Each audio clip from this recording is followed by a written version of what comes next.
Tip Talk. And welcome to Tip Talk, everybody. It's glad to have you back. I want to just welcome to the program John Schaeffer. John Schaeffer, how are you today? He's from Hanson and Ryan Insurance. He is also the president of United Tips of Caldwell, and he's also the president of United Tips of Fairfield. How are you? Thank you so much for inviting me out here, Paul. I'm doing well. Listen, you're a no-brainer. He's a great president, a great leader. He's got these two groups. The one in Caldwell is brand new. Tell us about your Caldwell group. So the Caldwell group, I think we started maybe the beginning of February, or, something like that. We had our first live towards the end of March or the first week of April, something like that. No, it's a really good group. We got 10, 12 business owners in there trying to grow, trying to build their brand, just trying to, establish themselves. And just at the end of the day, really, help more than give at the end of the day. Absolutely. And you also have the Fairfield group. What I find about networking groups in general is that from one group to the other, from one organization to the other organization, it really doesn't matter. They all have like this different vibe. To them, they definitely do.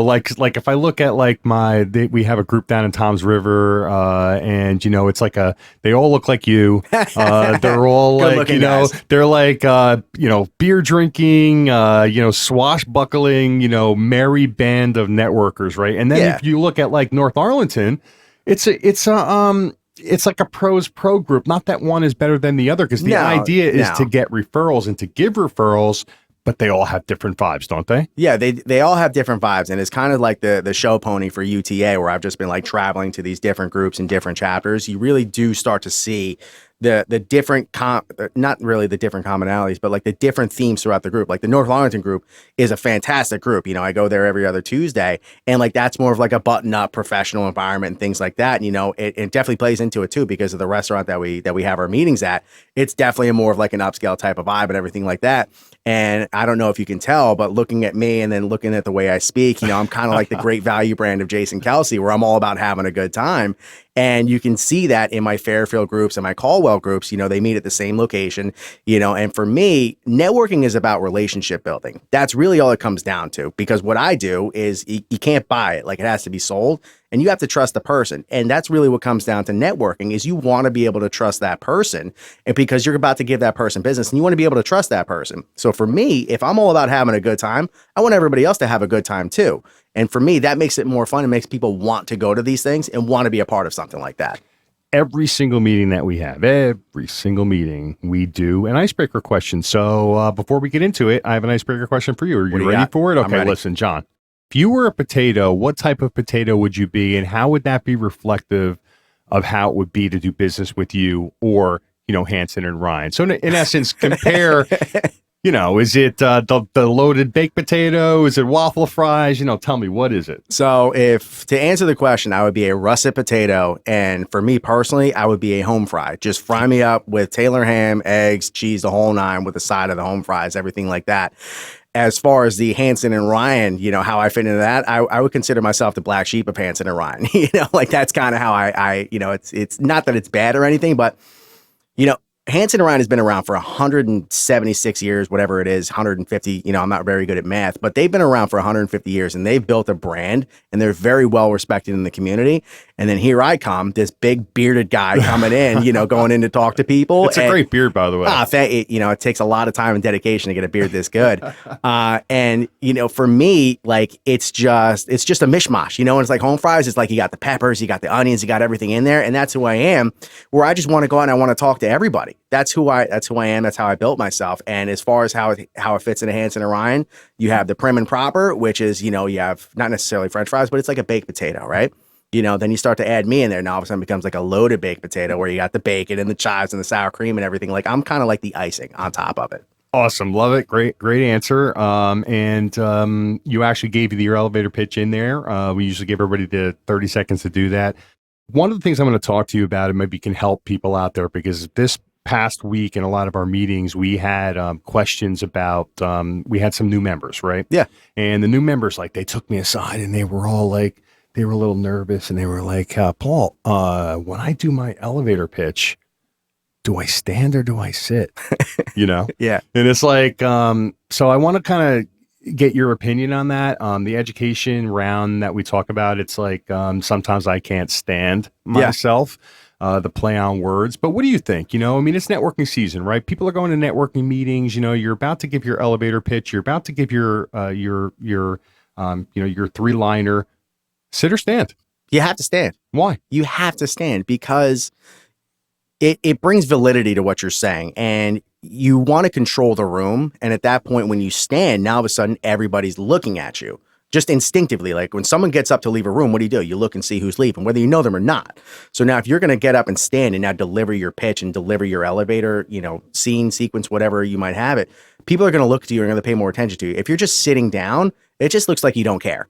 You don't care about what you have to say. You don't care about the other people in the room. No, you need to bring validity to what you're saying. Get up, stand, and deliver your elevator pitch. Get up, stand up. Stand up. Oh, you're right. Yes. So, without making it too much more awkward and singing more. I mean, I thought it was great. Two bald guys humming a tune. Nature took over at like 17 for me. It's awful. That's why I got a beard. What do you like most about UTA? The fact that it's not BNI. That's what I like most about UTA. Can we say that? I don't know. We have to beep that. No, leave it in there. Leave it in there because like me, look, BNI has been a fantastic resource for me. I'm not going to lie. It's great. But the structure and the rigidity of BNI is what turns me off from it. UTA meets at lunchtime every single time they meet. I don't have to get up at 5:30 in the morning. I don't have to get up at 6 o'clock in the morning to go to my BNI every single, week, 7 a.m. The other thing is is childcare. Some people can't do it 7 o'clock in the morning. Kids, I love my girls. They're fantastic. But can I curse on this? Shit. Okay. Well, you got it out anyway. Yeah, right. Shit happens. Shit happens. And what happens is now all of a sudden you're absent, you're late, and then you're kind of not necessarily looked down upon, but you kind of have a scarlet letter on you for a little bit because they make you wear it. Where UTA, it's yes, it is at lunchtime, and sometimes the day does take over, especially in different professions and things like that. But everybody gets a lunch. No matter whether or not you want to admit it, you could say you could work through lunch. No, everybody gets a lunch every other week. You go to your meeting and you deliver your pitch and you network and you talk to people. But the true networking happens in the one-to-ones outside of UTA. That's really where the referral generation comes from. But the best part about UTA, for me, it's at lunchtime. Every single time, it's at lunch. So it's funny you say that because people ask me all the time, why such rapid growth? Because we've been having meetings for 3 years.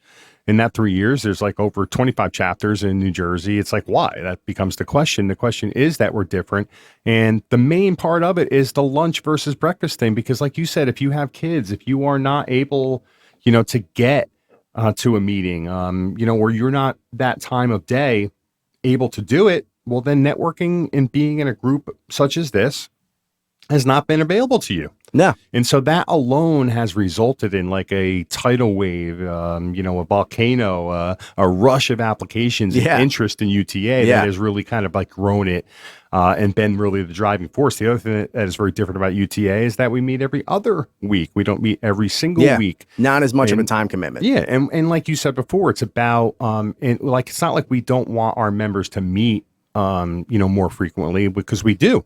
But the group context of a meeting, sitting there where you're not able to talk to people, we feel like it's better to, get with your potential strategic partnerships. Like if you're the realtor, get with your mortgage person, get with your real estate attorney, right? Get with the financial advisor, go to their office, go to Dunkin' Donuts, have coffee, go take a walk together, go do yoga. Yeah. Skydiving. Well, I'm not doing any yoga. Walk your dogs. Walk the dogs. That's probably the easiest one is walk the dogs.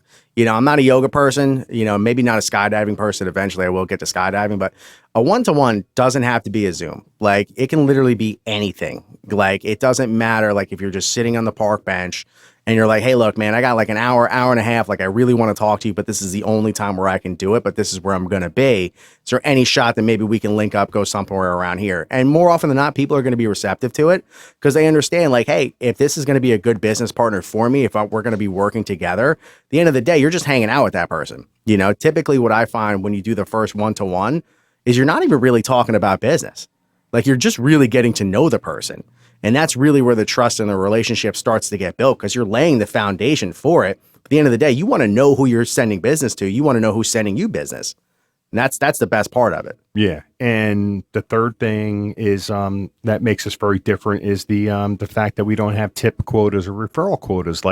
the thing about that is that we understand that giving referrals in a networking context is extremely important in terms of your success. I mean, whether that's really, if you fail to do that, you will struggle basically in a networking context. And so we all understand that if you fail to do that, you will struggle. Right. So why, in my estimation, in my, fundamentally what I think is like, why take complete grown adults and dangle over them the fact that they'll be kicked out of your organization if they don't give, X amount of referrals every single quarter. It's apples and oranges with some. I mean, if you're like a roofer or something like that, and you're on a roof all day, you don't come along a bunch of people. But if you're a realtor, you come across so many people. You're the quarterback of the deal when you're the realtor. So the realtor is obviously the most coveted spot in any networking group. And if you get that spot, you have a certain expectation to deliver. Yes, it's kind of like a little bit of pressure too, but at the end of the day, if you're going to quarterback the deal and you're going to drive where a lot of it kind of goes to, not necessarily that you have an obligation, but at the end of the day, you're in this networking group, you have to, at least give some of it out. Yes, you're going to have other people that you typically talk to and things like that. But in the networking group, as long as you have a good established relationship with that person, whether it's the lender, whether it's the insurance person, whether it's the real estate, whether it's the title, you're going to have all bases of the deal covered for you in the networking group more often than not. The other thing is usually pressure. Some people become diamonds out of pressure. That's what happens. Other people, they fold under pressure. They fold like paper. And now if you have a tip quota or if you have a referral quota on top of you, what happens is you start to get desperate. Now all of a sudden, you're not getting a referral. You're getting a lead. And we've all been in the position, especially if you do sales, where you're just going through your phone book or you're going through a lead list and it's like a cold call. Some people like cold calls. I'm a fan of cold calls, especially in my business, because that's where the majority of it does come from. But if you don't know how to cold call and this person says that they're actively looking for your business and it's like, ring, ring, it's like, hey, Paul? Yeah, this is Paul. Hey, this is John from Hanson and Ryan. Who? Why are you calling me? And most people will shut down from that. I'm like, I thought this person wanted to talk to me. They don't want to talk to me. And now you're looking at the person who gave you that referral, quote unquote, in a different light because they gave you a dookie referral. That's what happened. Dookie. And that's not how it should be done. It should be people who are actively looking for your business.